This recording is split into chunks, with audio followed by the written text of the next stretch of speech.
En 2008 se estableció AFRICOM, con base en Alemania, como un sexto mando responsable de extender la presencia militar estadounidense en África.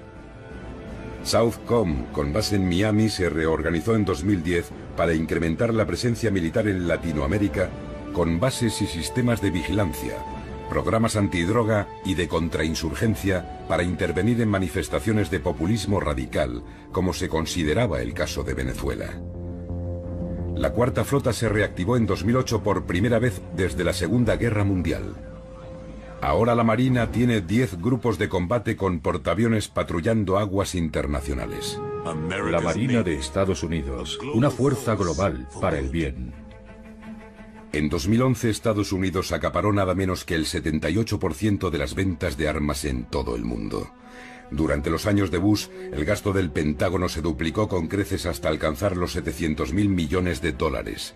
Aunque el presupuesto real del Pentágono se desdibuja entre funciones secretas y diferentes departamentos del gobierno, según el proyecto de prioridades nacionales en 2010, Estados Unidos gastó 1,2 de sus 3 billones de dólares de presupuesto anual en el ejército, servicios de inteligencia y seguridad nacional. Un dominio de amplio espectro de la tierra, el mar, el aire, el espacio y el ciberespacio. En noviembre de 2011, la secretaria de Estado Hillary Clinton lanzó el guante a China al escribir: mientras la guerra en Irak toca a su fin y Estados Unidos empieza a retirar sus fuerzas de Afganistán, nuestra nación se encuentra en un punto crucial.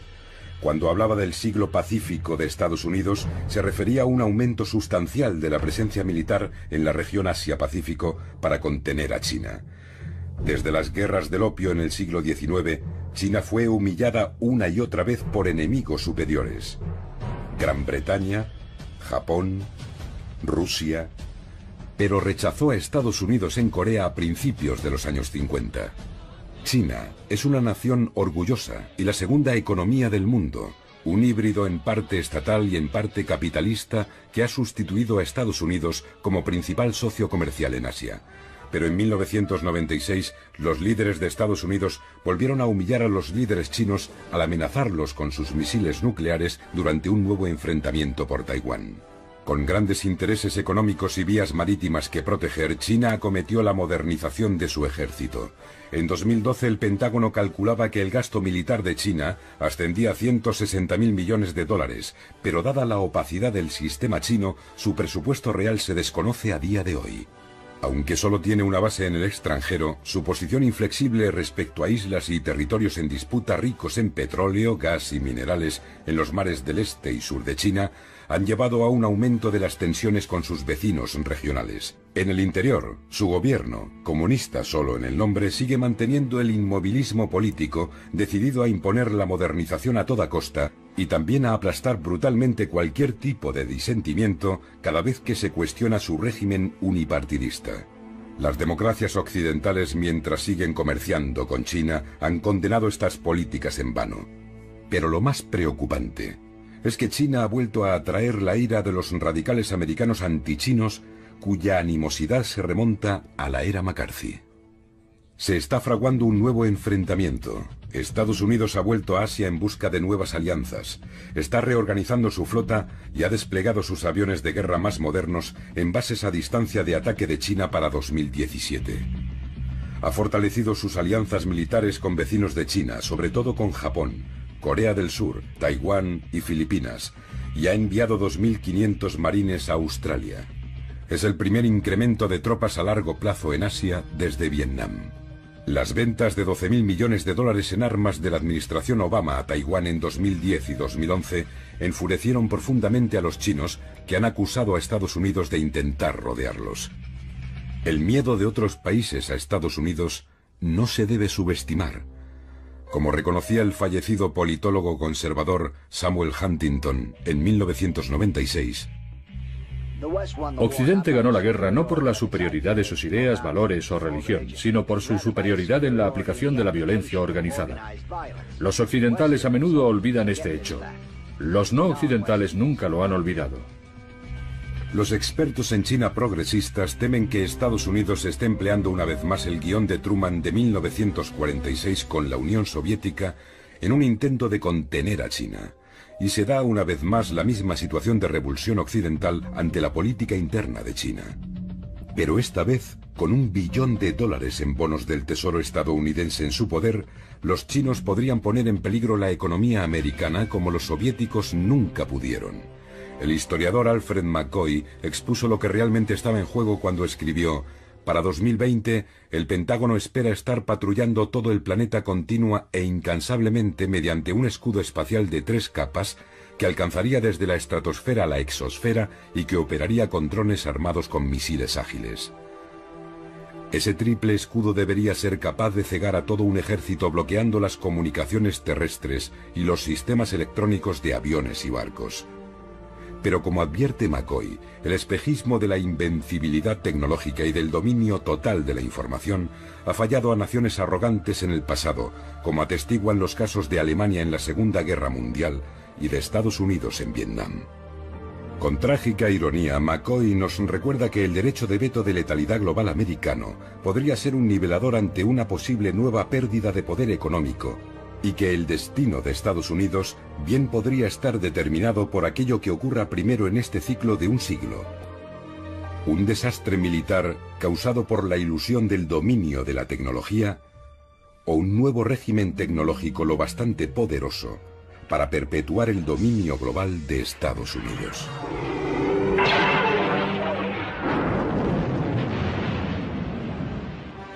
Pero como muestra la popular serie de películas de la Guerra de las Galaxias, una nación que domine el mundo con su tecnología no tardará en convertirse en una tiranía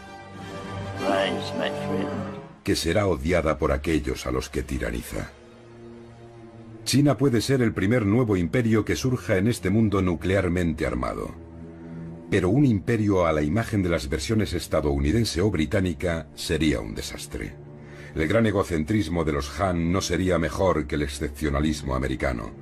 El exalto cargo de defensa Joseph Nye recordó que la incapacidad de las potencias dominantes de integrar a los poderes en ascensión de Alemania y Japón en el sistema global del siglo XX resultó en 2 catastróficas guerras mundiales. Henry Wallace se preguntaba: si Estados Unidos trataba a los soviéticos tan mal cuando era superior económica y militarmente, ¿cómo tratarían los soviéticos a Estados Unidos si alguna vez la situación se invertía? Eso no ocurrió, pero estaba convencido de que en esta carrera hacia el abismo no habría ganador.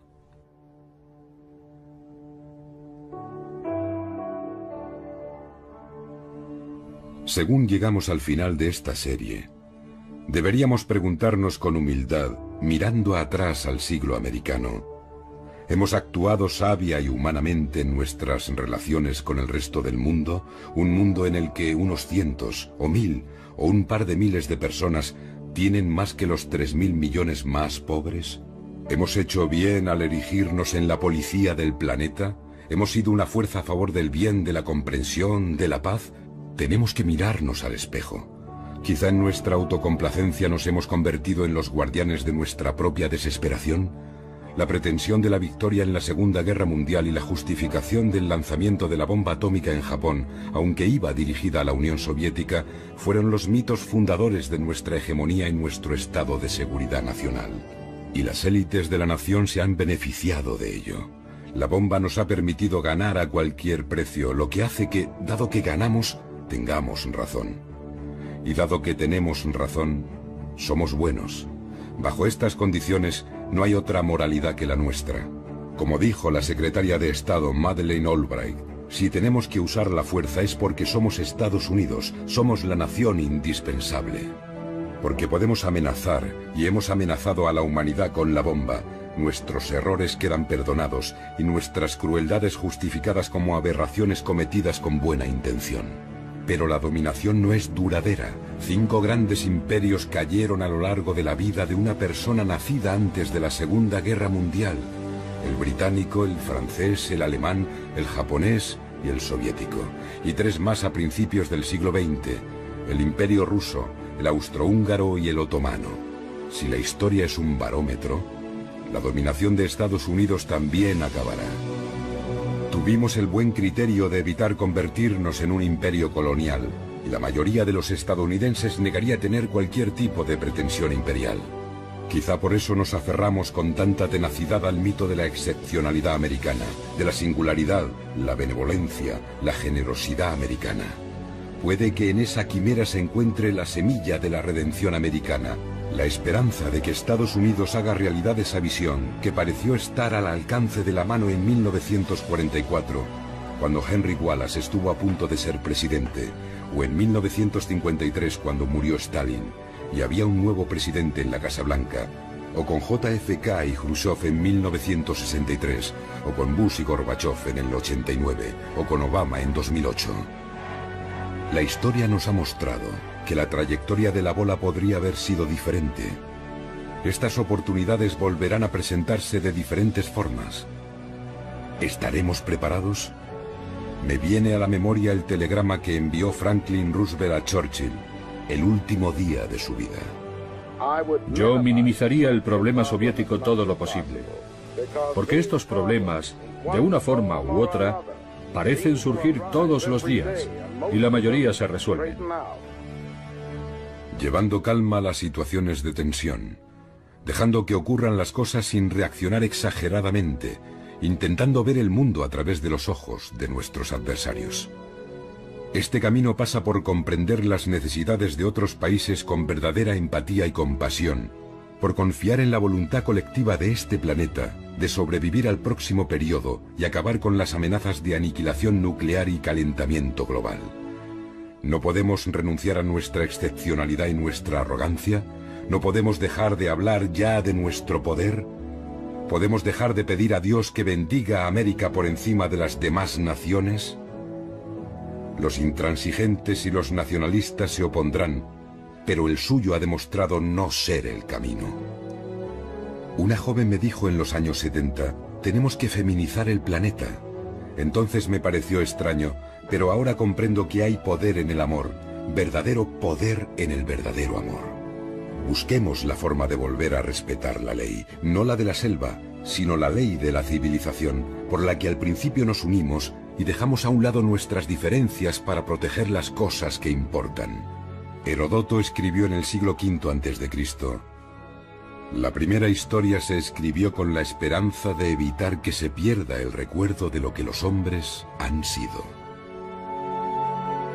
Y por esa razón la historia de la humanidad no es solo una historia de sangre y muerte, sino también de honor, triunfo, bondad, recuerdo y civilización.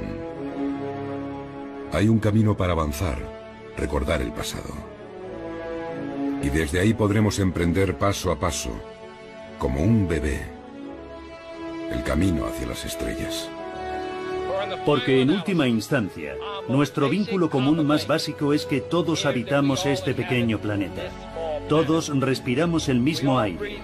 Todos pensamos en el futuro de nuestros hijos. Y todos somos mortales.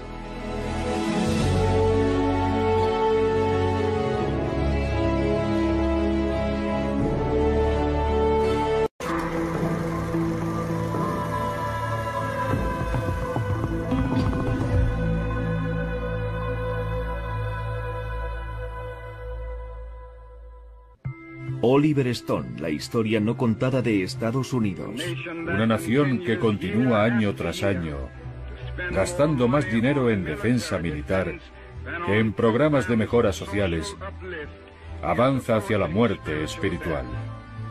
El origen de todos nuestros errores es el miedo. Movidas por el miedo, grandes naciones se han comportado como bestias acorraladas pensando solo en la supervivencia. Todas las naciones y todas las regiones tienen que tomar ahora una decisión. O están con nosotros, o están con los terroristas.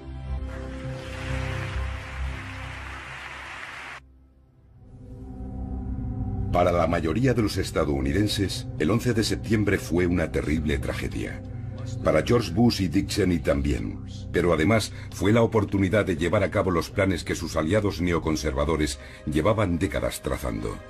En un informe del año 2000 del Proyecto para el Nuevo Siglo Americano, llamado Reconstruir las Defensas de América, se decía: El proceso de transformación será probablemente largo, de no producirse un evento catastrófico y catalizador como un nuevo Pearl Harbor. Capítulo 10. Bush y Obama, la era del terror.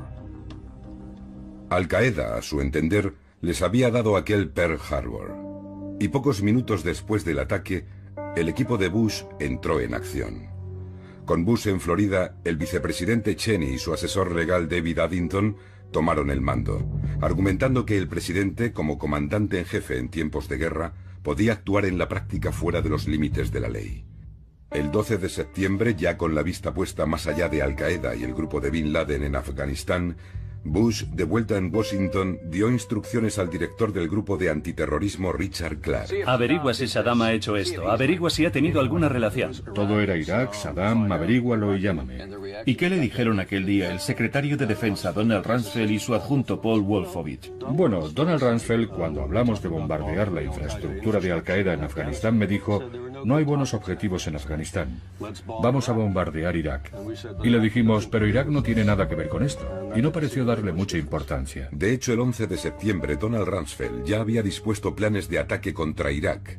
A lo grande, dijo. Arrasadlo todo, lo que está relacionado y lo que no. Pocos días después, Bush anunció en una sesión conjunta del Congreso que Estados Unidos iba a embarcarse en una guerra global. A partir del día de hoy, toda nación que continúe protegiendo y apoyando el terrorismo será considerada por Estados Unidos como un régimen hostil. Dentro del país se arrestó rápidamente a 1.200 hombres y se detuvo a otros 8.000 para interrogarlos, en su mayoría musulmanes. Bush presentó al Congreso a toda velocidad una ley patriótica de 362 páginas.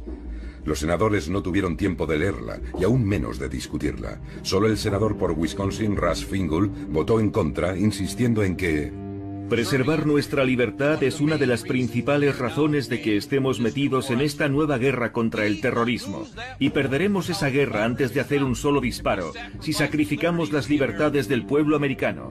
Bush envolvió las deliberaciones de la Casa Blanca en un secretismo sin precedentes, y en el año 2002 dio poderes a la Agencia Nacional de Seguridad para intervenir sin orden judicial líneas de teléfono y correos electrónicos de ciudadanos estadounidenses a gran escala, violando las normas legales establecidas en 1978 como respuesta a los abusos cometidos por los servicios de inteligencia en las décadas anteriores. La administración abrumó a la población con alertas constantes, nuevas normas de seguridad y un sistema de 5 niveles de seguridad representados por colores.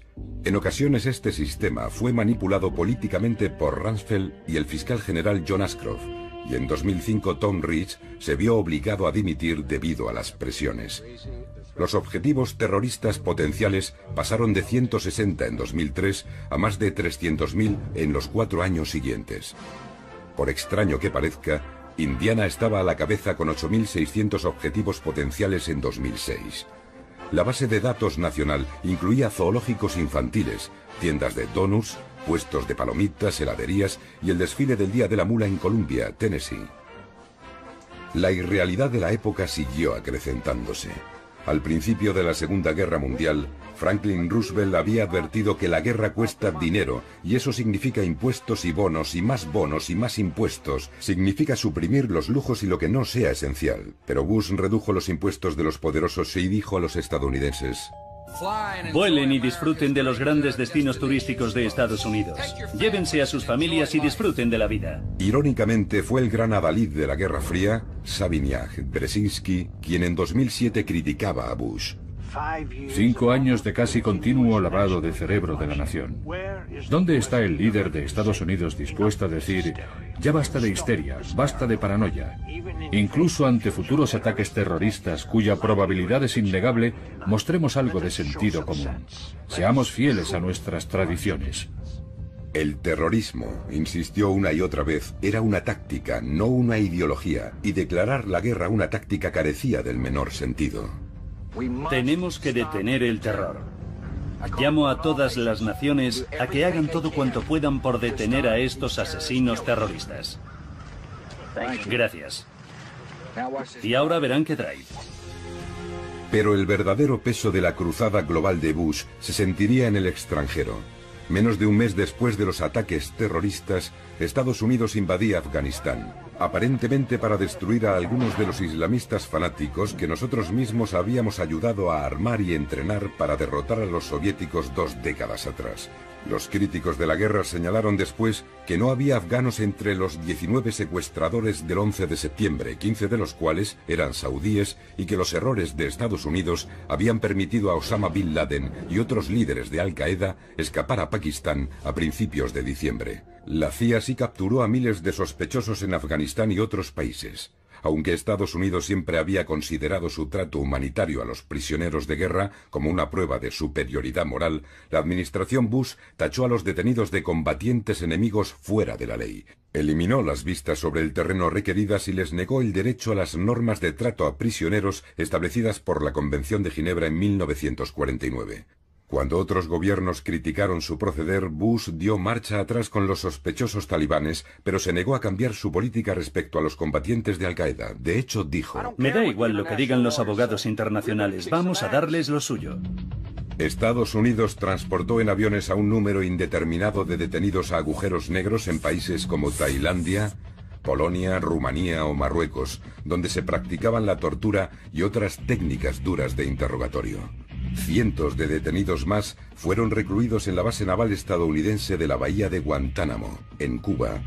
En mayo de 2003, había en esta prisión aproximadamente 680 hombres de edades comprendidas entre los 13 y los 98 años.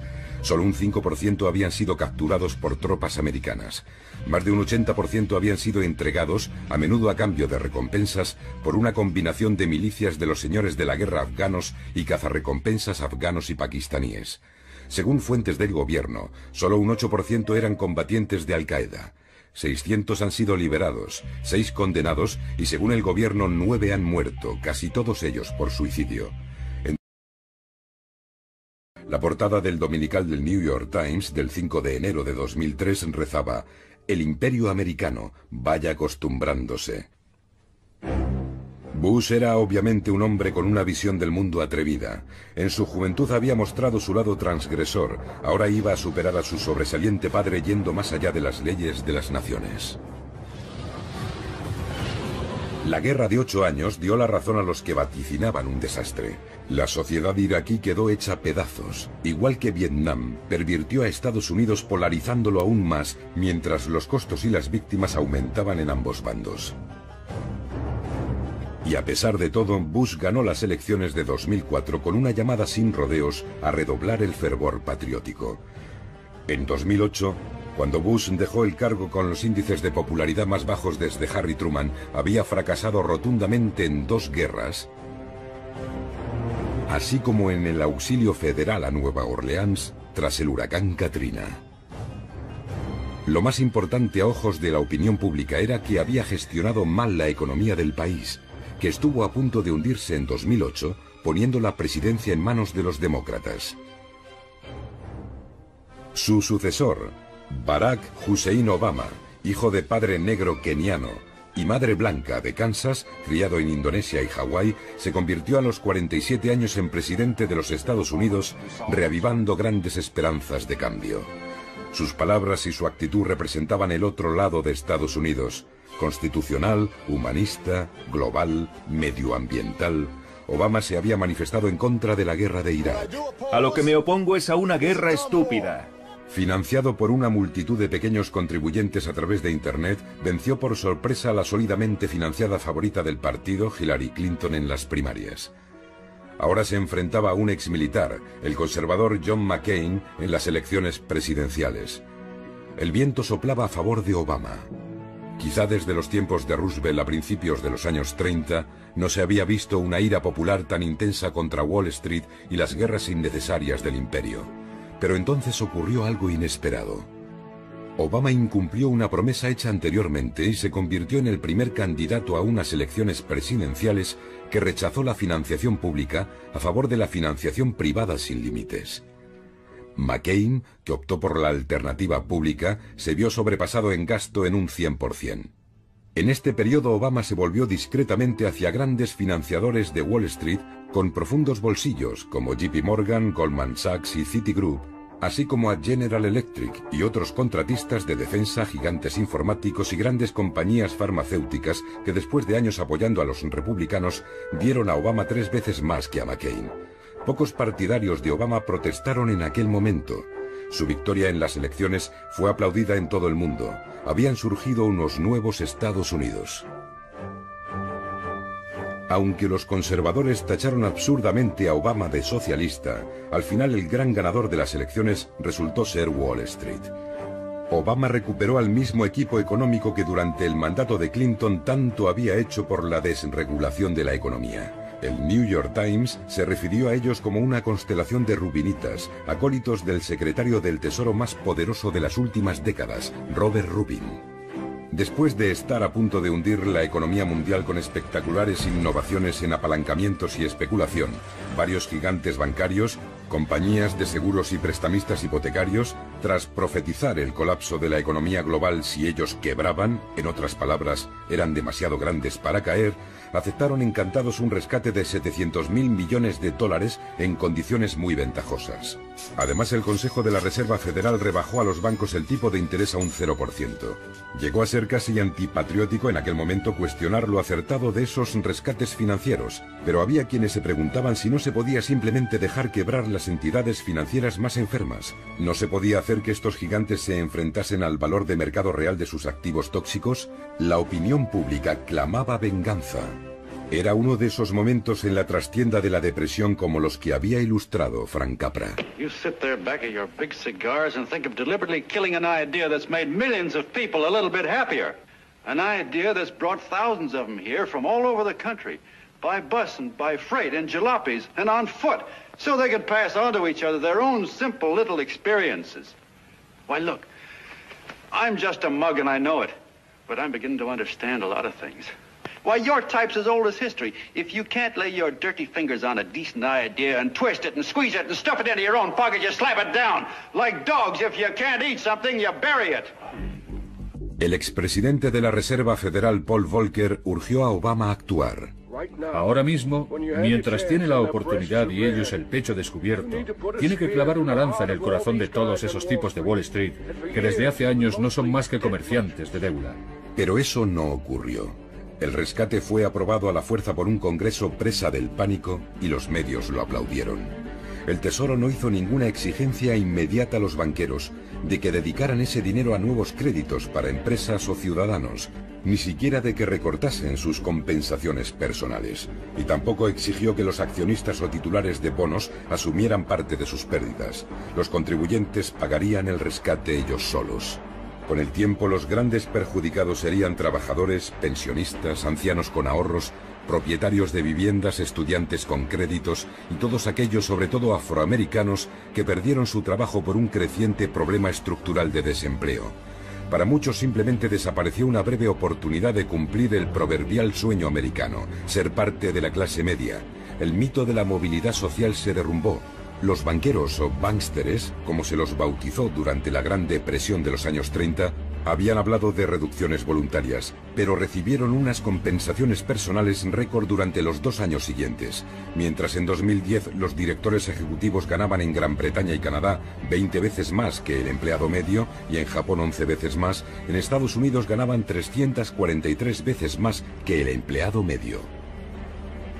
El número de milmillonarios pasó de 13 en 1985 a 450 en 2008, mientras el salario mínimo se mantuvo en $5,15 la hora desde 1997 a 2007. El índice de pobreza era el más elevado desde los años 60.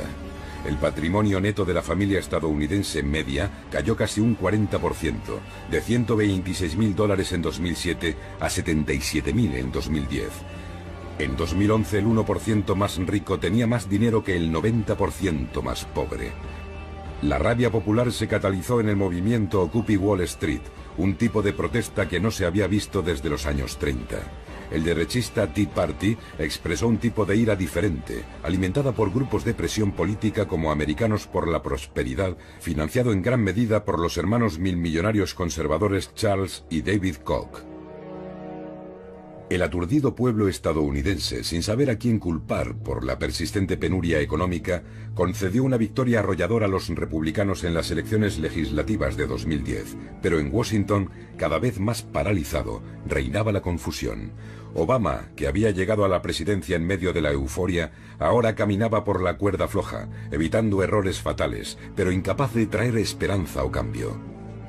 Durante la campaña de 2008, el profesor de Derecho Constitucional había prometido que la transparencia y el Estado de Derecho serían las piedras de toque de su presidencia. Sin embargo, ya como presidente, no renunció a los poderes extraordinarios usurpados por la administración Bush, mientras una población pasiva seguía consintiendo que la desnudaran en los controles de los aeropuertos, que intervinieran sus comunicaciones y que la hicieran pagar nuevos y desmesurados programas de seguridad. Políticamente no tenía sentido para Obama suavizar este estado de seguridad reforzada, ya que un solo incidente terrorista provocaría sin duda una histeria mediática redoblada y una tormenta de recriminaciones republicanas que podía costarle la presidencia. Y en medio de todo lo que le está viniendo, ¿no piensa que quizá un mandato es suficiente? Lo único que tengo claro es que prefiero ser un muy buen presidente de un solo mandato que un presidente mediocre de 2. Pero en lugar de luchar por la transparencia, Obama se convirtió en un gestor mucho más eficaz del Estado de Seguridad Nacional.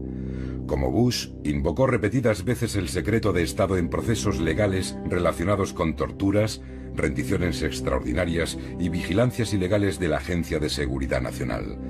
Bloqueó el habeas corpus para los combatientes enemigos, mantuvo las comisiones militares y autorizó, sin seguir el proceso requerido, el asesinato en Yemen de un ciudadano estadounidense acusado de tener conexiones con Al-Qaeda. Obama desconcertó a los grupos de derechos civiles cuando impulsó las investigaciones de la era Bush al siguiente nivel y empezó a perseguir a denunciantes de irregularidades del gobierno y periodistas amparándose en la ley de espionaje de la Primera Guerra Mundial. Solo se había aplicado en 3 casos en 92 años.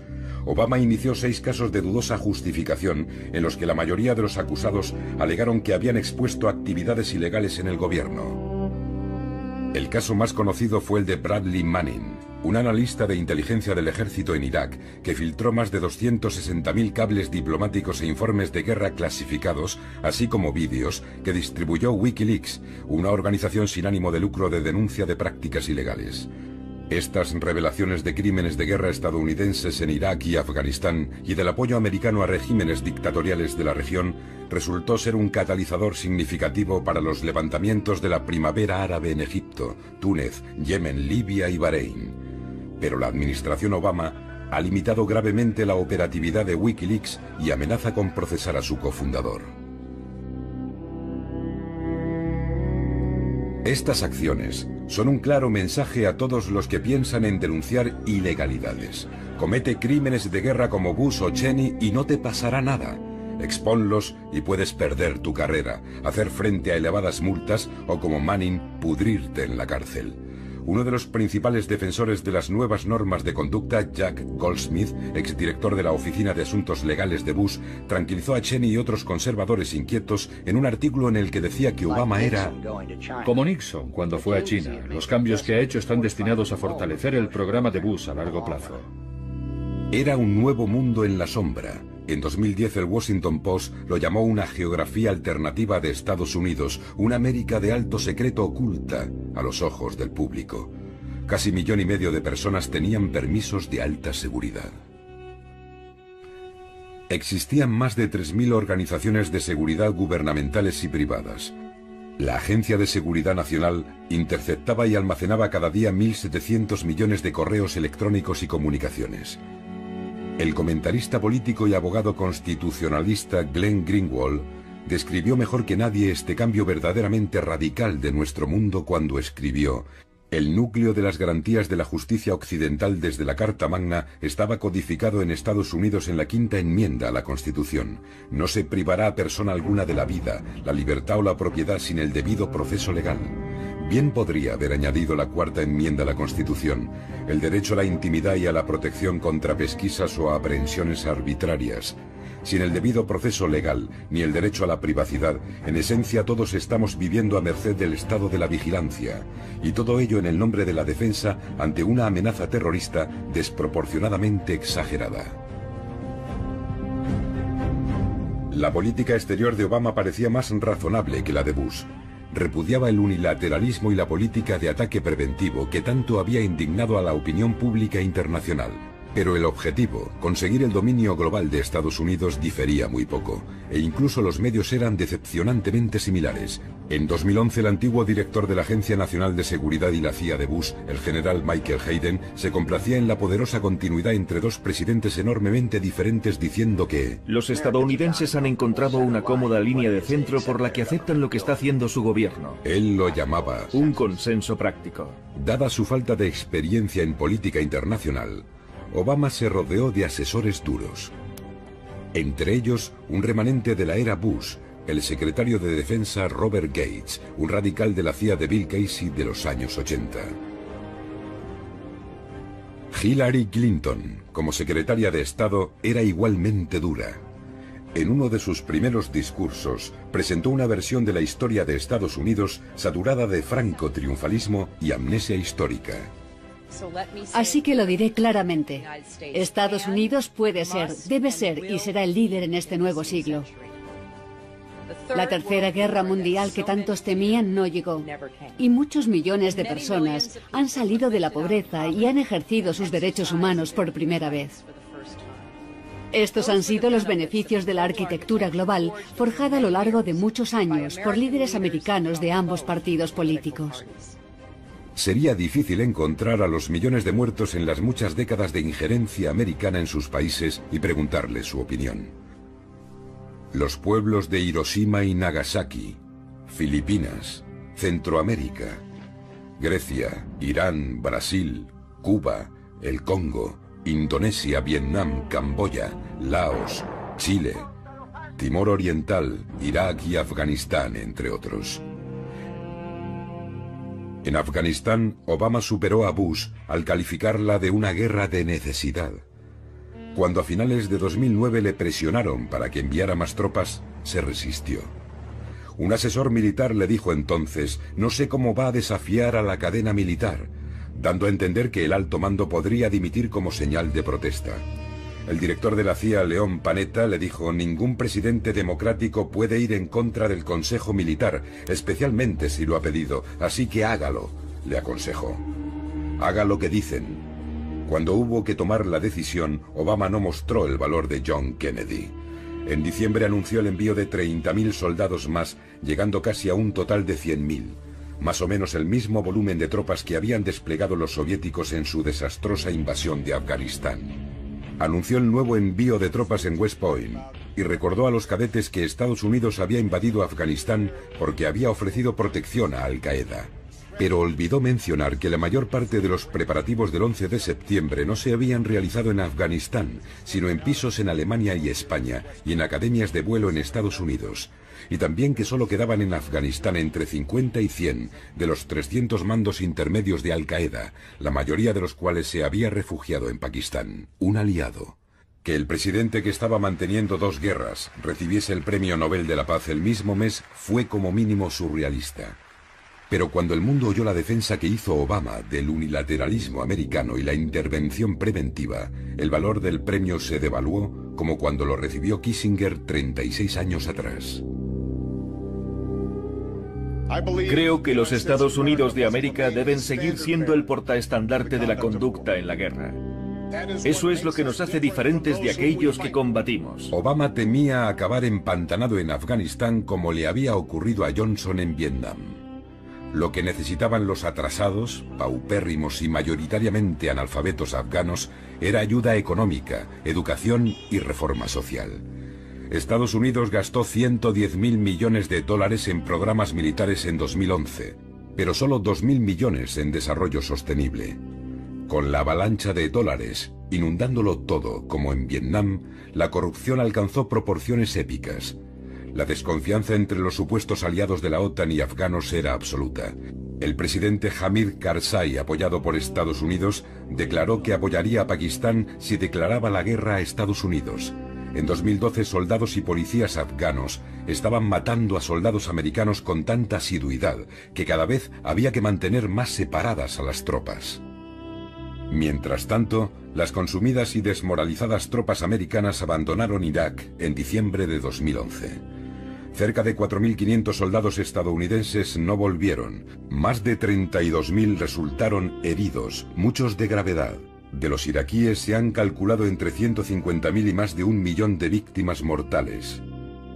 2 millones huyeron del país. La ironía era exquisita. Al deponer al suní Saddam Hussein, Estados Unidos había convertido al nuevo Irak, dominado por los chiíes, en un valioso aliado de Irán, que acabó siendo el mayor ganador de la guerra. Los técnicos de Bush habían calculado que la guerra de Irak costaría entre 50.000 y 60.000 millones de dólares. Rumsfeld había dicho que hablar de cifras por encima de los 100.000 millones era ridículo. En 2008, cuando Bush dejó el cargo, Estados Unidos había gastado en la guerra 700.000 millones de dólares, sin incluir la atención a largo plazo a los veteranos. Los economistas calculan que el costo total podría alcanzar los 3 billones. Obama dio la bienvenida a las tropas en Fort Bragg, Carolina del Norte, dando a la guerra un final tan indecoroso como su inicio. Pero dejamos atrás un Irak soberano, estable y autosuficiente. A diferencia de los viejos imperios, nosotros no hacemos estos sacrificios por territorios o recursos, sino porque es lo correcto. No olvidéis nunca que formáis parte de un linaje ininterrumpido de héroes que se extiende a lo largo de 2 siglos, que se enfrentaron y vencieron al fascismo y al comunismo, y que han hecho justicia con los que nos atacaron el 11 de septiembre. Así sancionaba una vez más la mentira de Bush sobre la conexión entre Irak y el 11 de septiembre. Apenas acababan de salir de su boca aquellas palabras cuando Irak se vio sacudido por una nueva cadena de brutales atentados suicidas. A día de hoy, Irak sigue debatiéndose al borde de la guerra civil. Entre los críticos más feroces de las 2 guerras estaban los alcaldes estadounidenses que se reunieron en Baltimore en junio de 2011 y pidieron que se dedicaran 126.000 millones de dólares de lo que se ahorraría con el fin de estas guerras a la reconstrucción de las ciudades del país. El alcalde de Los Ángeles declaró: que vayamos a construir puentes en Bagdad y en Kandahar y no en Baltimore o en Kansas City me deja absolutamente atónito. El pueblo estadounidense, embotado por estas guerras, tuvo un solo momento de júbilo en todo aquel extraño miasma en mayo de 2011. En una audaz operación nocturna fuera de nuestras fronteras, fuerzas especiales de la Marina mataron a Osama Bin Laden, que vivía cómodamente a la sombra de la principal academia militar de Pakistán. En medio de la euforia provocada en Estados Unidos por el ataque y las alabanzas a la efectividad y el poder de los SEALs, que habían ejecutado a Bin Laden al más puro estilo justiciero y habían arrojado su cuerpo al mar, se creó un nuevo perfil para Obama. A diferencia de Bush, era un presidente de guerra eficaz que emplearía los medios necesarios para acabar con el enemigo. De hecho, era un lobo con piel de cordero. Después de un tiroteo, mataron a Osama Bin Laden y se hicieron cargo de su cuerpo. Una aplaudida película llegaba a insinuar que la tortura había sido efectiva para encontrar a Bin Laden, aunque en realidad fue la labor policial y de espionaje la que había llevado a su localización después de casi 10 años.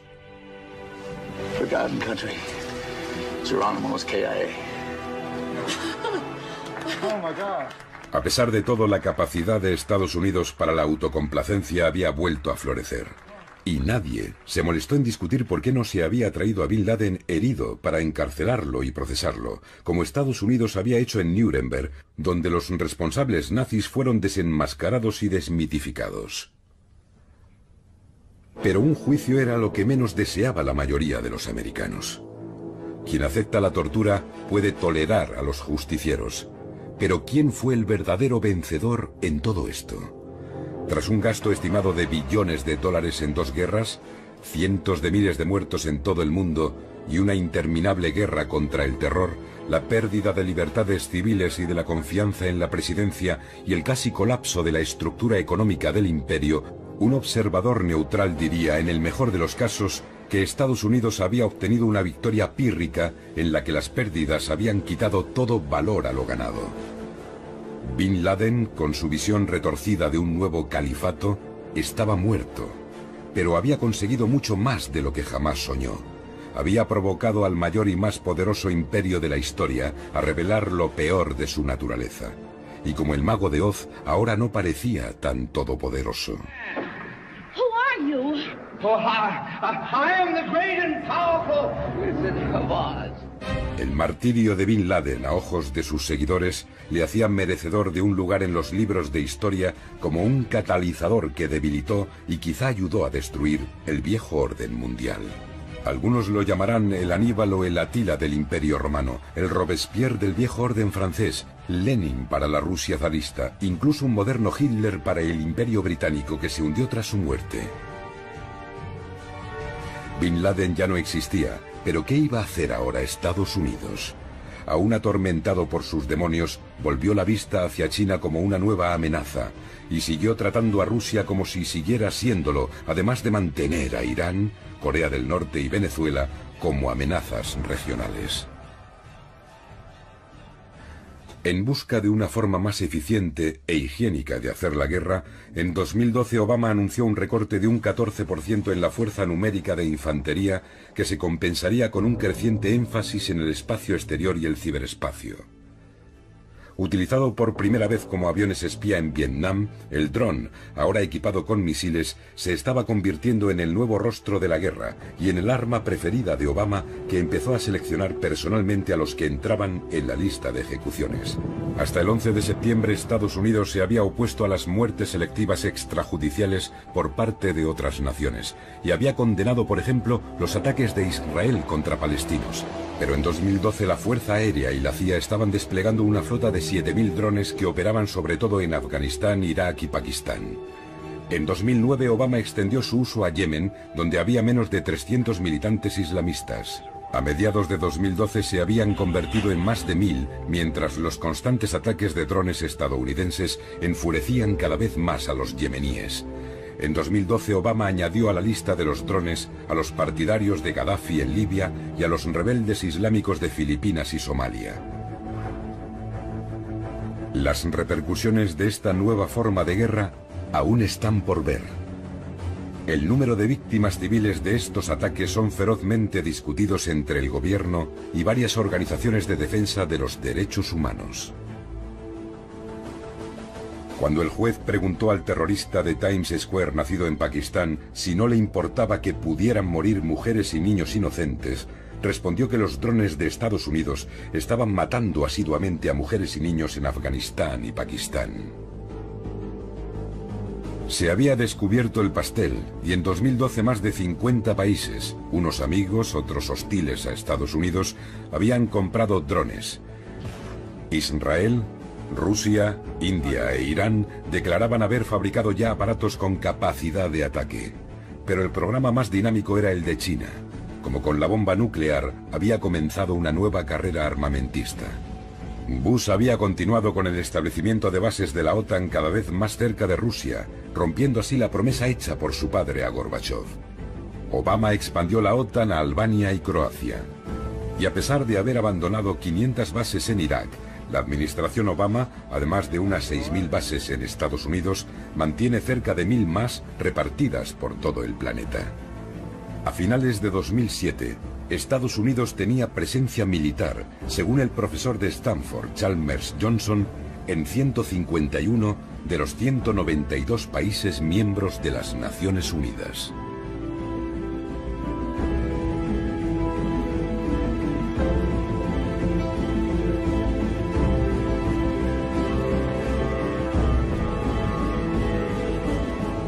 En 2008 se estableció AFRICOM, con base en Alemania, como un sexto mando responsable de extender la presencia militar estadounidense en África. SOUTHCOM, con base en Miami, se reorganizó en 2010 para incrementar la presencia militar en Latinoamérica, con bases y sistemas de vigilancia, programas antidroga y de contrainsurgencia para intervenir en manifestaciones de populismo radical, como se consideraba el caso de Venezuela. La Cuarta Flota se reactivó en 2008 por primera vez desde la Segunda Guerra Mundial. Ahora la Marina tiene 10 grupos de combate con portaaviones patrullando aguas internacionales.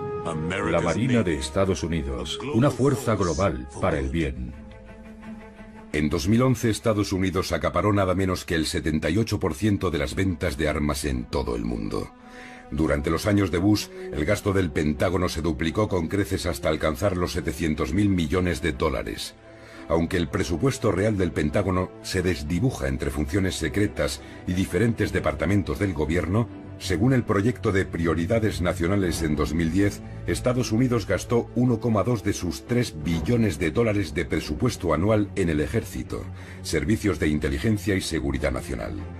Un dominio de amplio espectro de la tierra, el mar, el aire, el espacio y el ciberespacio. En noviembre de 2011, la secretaria de Estado Hillary Clinton lanzó el guante a China al escribir: mientras la guerra en Irak toca a su fin y Estados Unidos empieza a retirar sus fuerzas de Afganistán, nuestra nación se encuentra en un punto crucial. $1 billón en bonos del Tesoro estadounidense en su poder, los chinos podrían poner en peligro la economía americana como los soviéticos nunca pudieron. El historiador Alfred McCoy expuso lo que realmente estaba en juego cuando escribió: para 2020, el Pentágono espera estar patrullando todo el planeta continua e incansablemente mediante un escudo espacial de 3 capas que alcanzaría desde la estratosfera a la exosfera y que operaría con drones armados con misiles ágiles. Ese triple escudo debería ser capaz de cegar a todo un ejército bloqueando las comunicaciones terrestres y los sistemas electrónicos de aviones y barcos.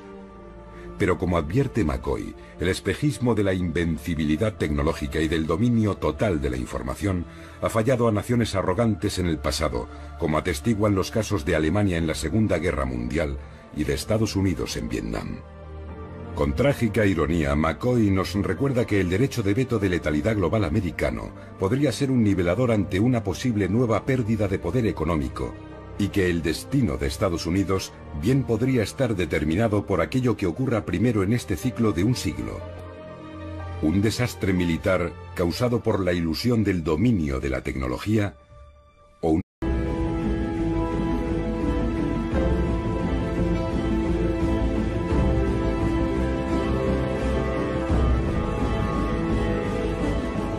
En 2008 se estableció AFRICOM, con base en Alemania, como un sexto mando responsable de extender la presencia militar estadounidense en África.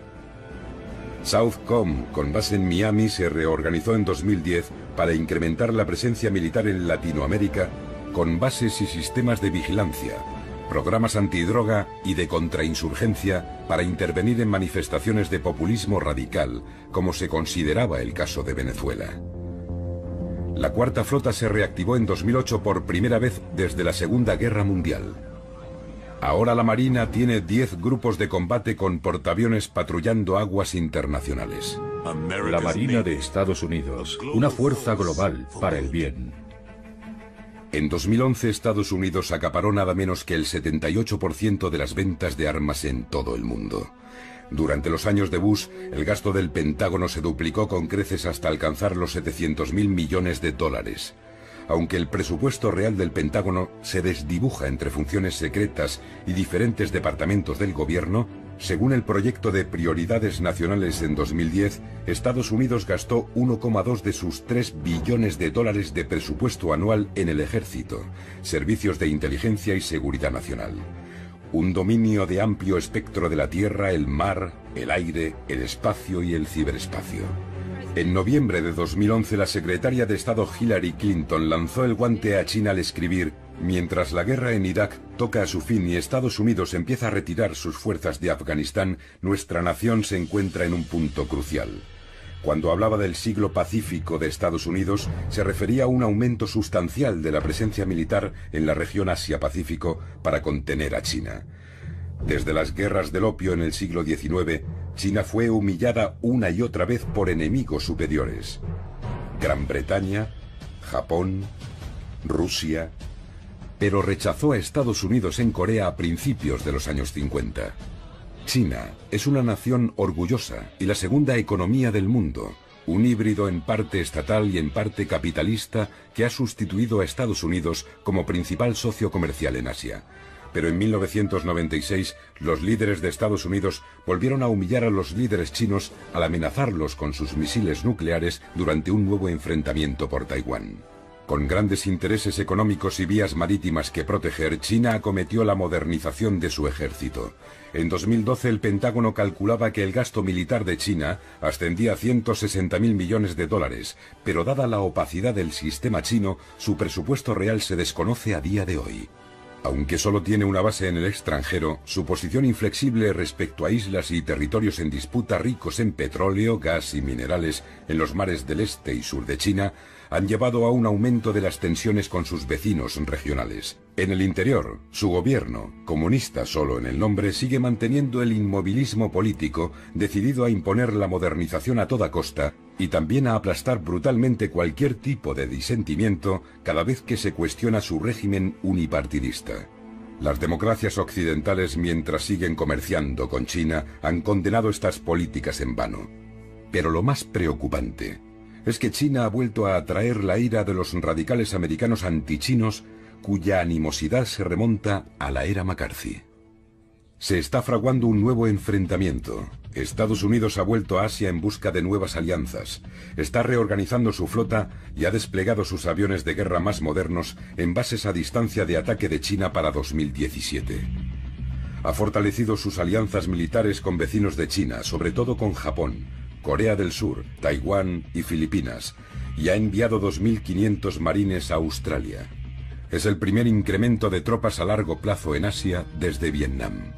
Las ventas de 12.000 millones de dólares en armas de la administración Obama a Taiwán en 2010 y 2011 enfurecieron profundamente a los chinos, que han acusado a Estados Unidos de intentar rodearlos. El miedo de otros países a Estados Unidos no se debe subestimar. Como reconocía el fallecido politólogo conservador Samuel Huntington en 1996, Occidente ganó la guerra no por la superioridad de sus ideas, valores o religión, sino por su superioridad en la aplicación de la violencia organizada. Los occidentales a menudo olvidan este hecho. Los no occidentales nunca lo han olvidado. Los expertos en China progresistas temen que Estados Unidos esté empleando una vez más el guión de Truman de 1946 con la Unión Soviética en un intento de contener a China. Y se da una vez más la misma situación de revulsión occidental ante la política interna de China. Pero esta vez con un